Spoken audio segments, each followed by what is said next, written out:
the pitch that was made to me to join this project at the end of 2019 included a prediction that generative AI would be disruptive to the marketplace of ideas. And I think the only thing that we've been surprised by is how quickly that's happened. But we kind of knew that it was coming, and of course we have our own generative AI tools as well at Adobe. So we understood this to be part of the problem space, and that people understand that they're having a harder and harder time discriminating between legitimately constructed content and that which is designed to amuse or mislead or what have you.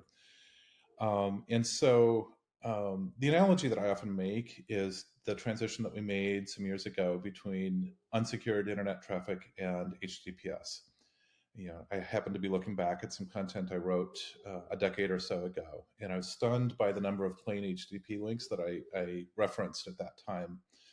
And today you would look kind of askance at that and sort of ask questions about, well, who's potentially changing the content on the way from the intended server to my browser. And our hope is that we establish a similar level of sort of introspection and question asking as people view images, media, audio recordings, so forth, and ask that same kind of question. Well, do I know how it got to me?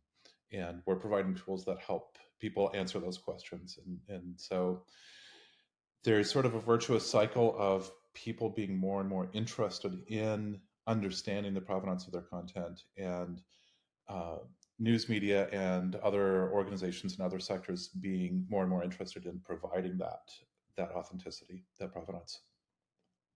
When we present on this, we think about that a supply chain of capture device, of editing workflows, of publication workflows, of perhaps re-rendering workflows such as a CDN or similar might do, and then the viewer being able to introspect hopefully all stages of that. But that really requires all of those stages along the way to understand the standard and to be willing to do that instrumentation. And there are growing adoptions in all of those sectors, but each of those is its own sort of piece to unlock.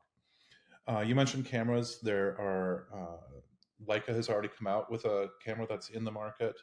And I believe 2 other camera manufacturers have announced plans to be in the market during this year with devices that capture directly on camera. And then there are smartphone applications that can do that outside of the standard camera applications. And then I think with the recent announcement that Google has joined the C2PA, you might expect that they would put that into some of the devices that they manufacture as well.